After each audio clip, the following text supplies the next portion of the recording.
In this video, I will be sharing some of the worst nutrition mistake pretty much every lifters make at some point, myself including. In fact, I really wished I knew about this thing when I started lifting over 5 years ago because if I had just known them from I started would have made better gains without so many unnecessary challenge.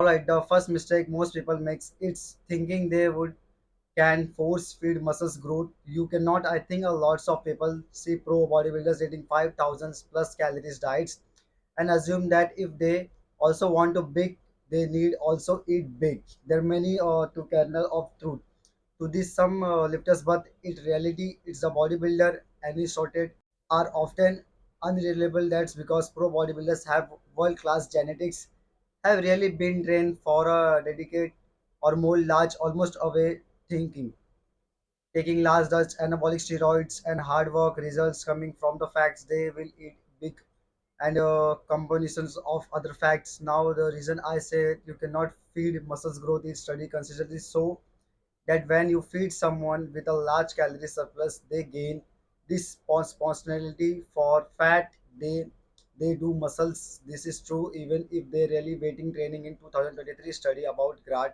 and colleges perfectly illustrated it issue with really aggressive bulking.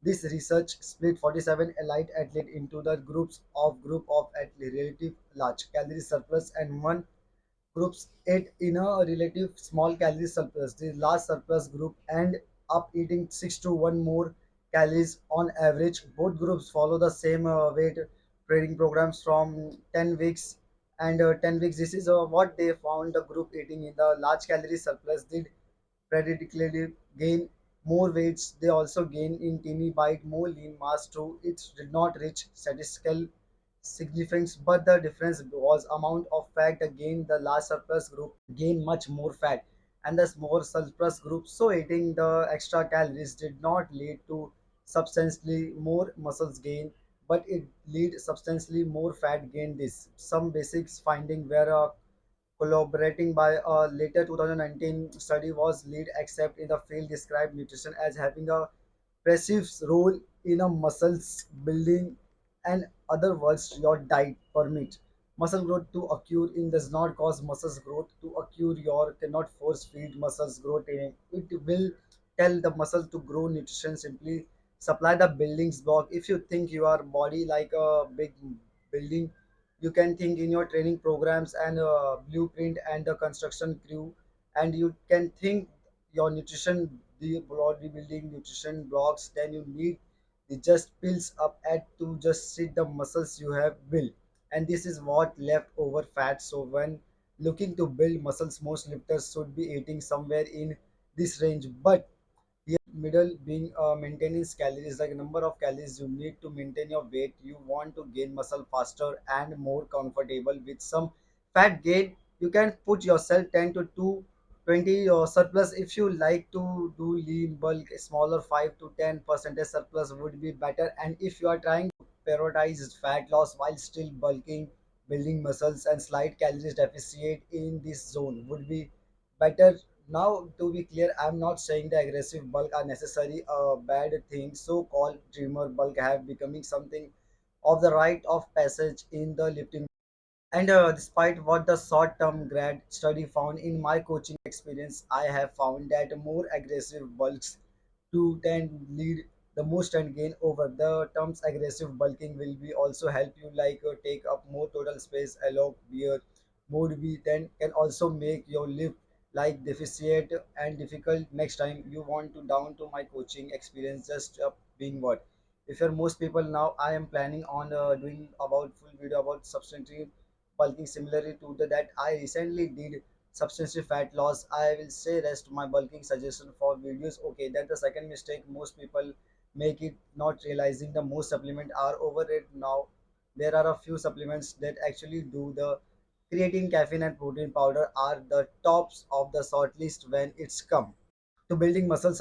Been the three most science-based supplement thing I thought of people, including peoples in the science-based lifting community, still overstimulate much muscle people will actually gain for taking them. Example, creatine of the most highly researched and most effective supplement of on the market is true and we are here, so it's must I think it's lead to think they are going to notice a massive steroid like boost from its reality. Most studies so that taking creatine should result in the roughly 2 to 3 pounds increase in the lean mass. Of example, 8-week training study found groups taking creatine gain 1.1 kilograms or 2.2 pounds more lean mass than a group taking Pillis post. Similarly, the synthetic review, which pulled together 22 studies on older subject, found the creatine increased lean mass by 1.4 kilos or just about 3 pounds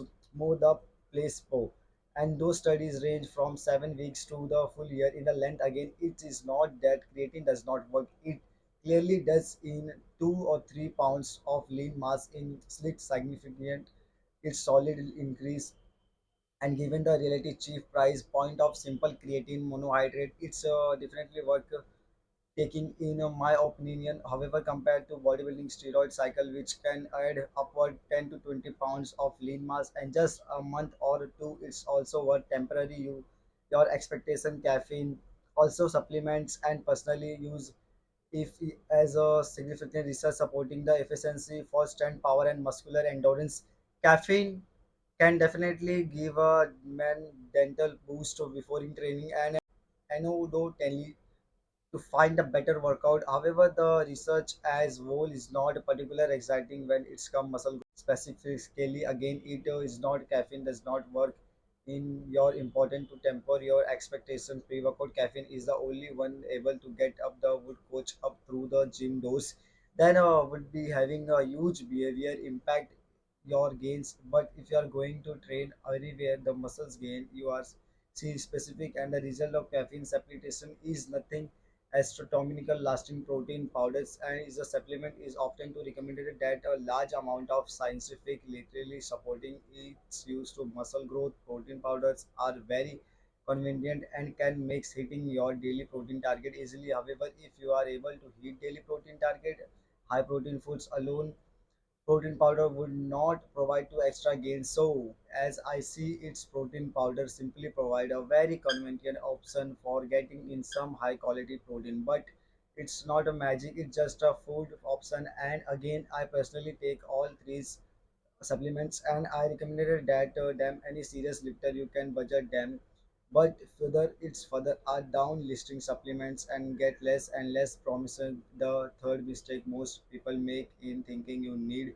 a super high protein to build muscle. You don't know this actually something I have updated my stance, and over the last few years I used to recommended protein intake in the better high than I would not, but update based research just you load up protein your body will be to build more muscle. After you muscle it's made of protein, so the more protein you eat more muscles you build. It makes intuitive sense, but it's really research so that effective of protein muscle growth in manufactured smaller than effect of training. Eating a protein gives this short life blips and muscle protein synthesis, while training causes this long and prolonged evolution. Then the evolution that is driving a new worth, new growth. Now, according to last research, the optimum protein target of building muscle and calorie surplus 0.7 to 1 gram of protein per pounds of body weight, or 1.6 to 2.2 grams per kilos. Practically speaking, I put most people to middle and going above that range would not cause more gains if you are in calories deficit or fat loss. Shifting proteins slightly higher to 0.8 or to 1.2 grams per pound is smart to prevent muscle loss or even allow to muscle gain in some instant. Personally, I am still cutting at the moment. At the I eat grams of protein per day and 165 pounds body weight. So I that's about 0.9 grams of proteins per pound of the body weight. I just say this is a so that even sitting down the lower of the this range is still perfectly fine. And I usually one of the suggestion who upper up in someone I really straight and at a particular high risk of muscle loss. Course, it's also important to realize that even if you below this idea range, you can still build a muscle. It's just may not happen as a quick as a recent systematic review from Morton and colleges from the people tend to muscle more and muscle as they increase protein, but zero point 0.7 grams per pound, that is where the trend hits a break point, going to up from the dose seen to the much of anything extra, but does not means no gains occur in or go below zero point 0.7 grams per pound. They do if you were to eat just zero point 0.5 grams of pound. You are still building a muscle, just to not a quick. So if you cannot afford a high protein diet, or do not want a high protein diet, you can still build muscle. It will just take a bite longer, and it will also resume the new known as the optimum level protein intake, and still quite the lower what most of the people bodybuilding imagine. So guys, these are the worst nutrition mistake top 3 from my sides, and it is my personal review to you all of guys. So if you like the video, so you can share with your friends, family, and like the videos, and subscribe my channel and click the bell icon, and you can follow me on my Instagram page also. So thank you guys, and we will meet in the next video in the next topic.